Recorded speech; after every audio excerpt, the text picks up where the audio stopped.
اس بات کی گواہی دے گا کہ جتنی قربانیاں اس ملک کو آزاد کرانے کے لیے مسلمانوں نے دی ہیں اتنی کسی دوسری قوم نے نہیں دی ہیں۔ ہمیں ہمت سے رہنا ہے، ڈٹ کر رہنا ہے،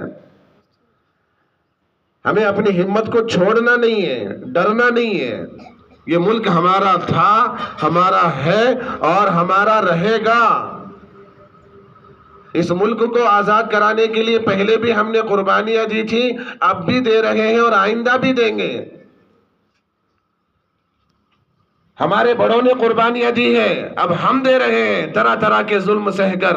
آنے والی نسلوں کو بھی قربانی دینا پڑے گا۔ کیوں؟ اس لیے کہ مسلمانوں اور اسلام کا ہمیشہ یہ امتزاج رہا ہے، ہمیشہ یہ مزاج رہا ہے کہ اللہ پاک اسلام اور مسلمانوں کو طرح طرح سے مصائب اور مشکلات سے آزماتے رہتے ہیں۔ کبھی اولاد پر حالات ڈال کر، کبھی ملک پر حالات ڈال کر، کبھی ملت پر حالات رکھتے ہیں، کبھی بہانے بنا کر ہماری تہذیب پر حملہ کیا جاتا ہے، چاہے وہ 3 طلاق کا مسئلہ ہو یا خلا کا مسئلہ ہو یا حلالہ کا مسئلہ ہو یا حرام اور حلال ذبیحہ ہو یا آج جو وقف کا جو بل چل رہا ہے اس بل ہو، یعنی مسلمانوں کو طرح طرح سے آزمایا جا رہا ہے۔ لیکن یہ بات صاف طور پر سمجھ لیں، ملک جو چلتا ہے وہ قانون سے چلتا ہے۔ ملک جو چلتا ہے وہ قانون سے چلتا ہے اور مسلمان جو چلتا ہے وہ شریعت سے چلتا ہے۔ اور ہماری شریعت نے ہمیں یہ حکم دیا ہے کہ ہم اس ملک کے قانون کو اپنائیں۔ ہماری شریعت نے ہمیں یہ بتلایا ہے کہ ہم اس ملک کے قانون کے خلاف ہرگز کام نہیں کرنا ہے۔ ہماری شریعت نے بتلایا ہے، ہماری شریعت نے ہمیں یہ راستہ بتایا ہے کہ وطن سے محبت کرنی ہے۔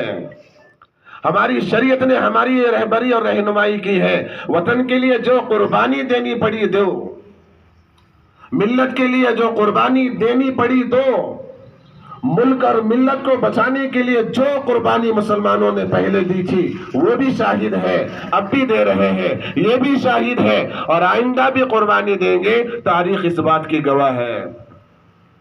اس لیے میرے عزیزوں، آج 2 کام ہمیں کرنا ہے۔ ہمارے ملک کو آزاد ہوئے 78 سال ہو چکے ہیں، ہماری تہذیب کو مٹانے کی کوشش کی جا رہی ہے، ہماری ثقافت کو مٹانے کی کوشش کی جا رہی ہے، ہماری تاریخ کو مٹانے کی کوشش کی جا رہی ہے۔ میری اور آپ کی ذمہ داری بنتی ہے کہ مسلمان بچے گا تو ملک بچے گا۔ سمجھ میں آ رہی ہے بات؟ مسلمان بچے گا تو ملک بچے گا، مسلمان نہیں بچے گا تو ملک بھی نہیں بچے گا۔ ارے صرف ملک کیا، یہ دنیا ہی مسلمانوں کے قیام پر قائم ہے۔